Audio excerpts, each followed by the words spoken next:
श्री कृष्ण और राधा रानी प्रेम के सबसे बड़े प्रतीक हैं। एक का दिल दुखता है तो आंसू दूसरे की आंखों से बहते हैं। लेकिन इतने गहरे प्रेम के बाद भी श्री कृष्ण ने अपनी राधा को एक बार श्राप दे दिया था। आखिर ऐसी क्या परिस्थिति रही थी कि उन्हें ऐसा करना पड़ा? दोस्तों, मान्यताओं के हिसाब से पृथ्वीलोक पर आने से पहले श्री कृष्ण और राधा रानी गोलोक धाम में रहा करते थे। सब कुछ सही चल रहा था कि तभी एक दिन राधा रानी के मन में ये बात आई कि क्यों ना मैं भी जगत की दूसरी महिलाओं की तरह माँ बन जाऊं और मातृत्व का सुख उठाऊं। उनकी ये इच्छा पूरी भी हुई। अपने तेज से राधा रानी को एक पुत्र रत्न की प्राप्ति हुई। बालक राधा रानी की तरह अत्यंत सुंदर था। राधा रानी उसके साथ खुशी खुशी समय बिताने लगी।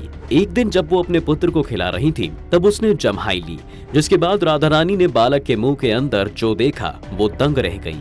उस बालक के मुंह के अंदर आकाश, धरती, पेड़ पौधे समेत समस्त ब्रह्मांड के दर्शन राधा रानी को हो गए। ये देखते ही वो समझ गई कि उनका पुत्र अत्यंत तेजस्वी, विराट और दैवीय शक्तियों से परिपूर्ण है। बस फिर क्या था, राधा रानी को लगा कि उनका ये पुत्र इस साधारण दुनिया में किस तरह से रह पाएगा। उसके विराट रूप की चिंता करते हुए राधा रानी ने उसे जल में रखने का निर्णय लिया। जल में रखने से ही उनके पुत्र का रूप विराट हो गया, जिसके बाद उसी से समस्त ब्रह्मांडों की उत्पत्ति भी हुई। लेकिन जब बाद में श्री कृष्ण को इस बात के बारे में ज्ञात हुआ तो वो अत्यंत क्रोधित हो गए। राधा रानी का अपने पुत्र के साथ किया गया इस तरह का व्यवहार उन्हें बिल्कुल अच्छा नहीं लगा। उन्हें यकीन ही नहीं हुआ कि राधा रानी ने अपने छोटे से शिशु को इस तरह जल के अंदर रख दिया है। जिसके बाद क्रोधवश श्री कृष्ण ने राधा रानी को यह श्राप दे दिया था कि वो कभी भी मां नहीं बन पाएंगी और ना ही वो कभी भी जीवन में गर्भ धारण कर पाएंगी। दोस्तों, कहा जाता है श्री कृष्ण के इसी श्राप के कारण राधा रानी का नाम कृशोदरी भी पड़ गया था, क्योंकि उनका पेट कभी नहीं बढ़ता था।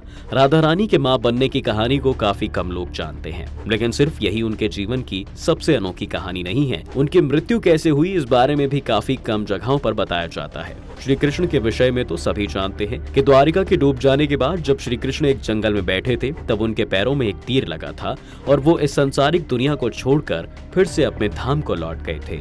लेकिन राधा रानी का क्या हुआ ये हम नहीं जानते। वैसे तो श्री कृष्ण और राधा उस वक्त ही एक दूसरे से सदा के लिए दूर हो गए थे जब श्री कृष्ण वृंदावन को छोड़कर मथुरा चले गए थे। बाद में उन्होंने द्वारिका नगरी बसा ली थी, लेकिन राधा की याद उनके मन से एक पल के लिए भी नहीं गई। दूसरी तरफ राधा भी श्री कृष्ण की याद में तड़पती रही। सालों साल तक अलग रहने के बाद जब एक दिन राधा रानी से नहीं रहा गया तो वो श्री कृष्ण से मिलने द्वारिका पहुंच गई।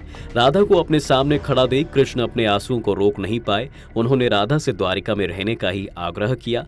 प्रेमवश राधा जी ने कृष्ण जी की ये बात मान भी ली। वहीं महल में रहकर वो वहां के कार्यों में अपना हाथ बटाने लगी और जब भी समय मिलता श्री कृष्ण से भेंट कर लेती। लेकिन एक राजा बनने के बाद श्री कृष्ण राजकाज के कार्यों में इतना ज्यादा व्यस्त रहते थे कि वो राधा रानी के लिए समय ही नहीं निकाल पाते थे। बस फिर क्या था, कुछ ही समय में राधा जी वहां पर निरस्ता महसूस करने लगी, इसलिए वो द्वारिका से वापस वृंदावन लौट आई। लेकिन श्री कृष्ण से दोबारा वियोग का ये दुख वो सह नहीं पाई, इसलिए वापस आने के बाद बीमार पड़ने लगी। उनकी तबीयत लगातार खराब रहने लगी, जिस कारण वो बहुत ज्यादा कमजोर हो गई थी। कुछ ही समय में राधा रानी को समझ आ गया कि अब उनका अंत समय निकट आ चुका है। अपने अंत समय में वो आखिरी बार श्री कृष्ण के दर्शन करना चाहती थी। जैसे ही श्री कृष्ण को ये बात पता चली वो दौड़े दौड़े राधा रानी के पास चले गए। कृष्ण जी को सामने देख राधा रानी के चेहरे का तेज जैसे फिर से लौट आया हो। उन्होंने कृष्ण जी से उनकी बांसुरी की धुन सुनाने को कहा।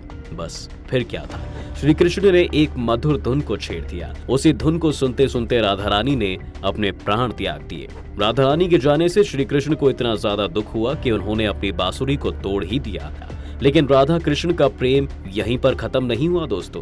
पृथ्वी पर राधा कृष्ण की कहानी को पूरा करने के बाद नारायण और लक्ष्मी बैकुंठ में जाकर एक हो गए, लेकिन राधा कृष्ण के प्रेम को हमेशा के लिए इस संसार में अमर कर गए। आपको ये वीडियो कैसा लगा हमें कमेंट्स में जरूर बताइए। वीडियो अगर अच्छा लगा हो तो लाइक कीजिए, शेयर कीजिए। आगे और भी ऐसे वीडियोस के लिए हमारे पेज को फॉलो कीजिए।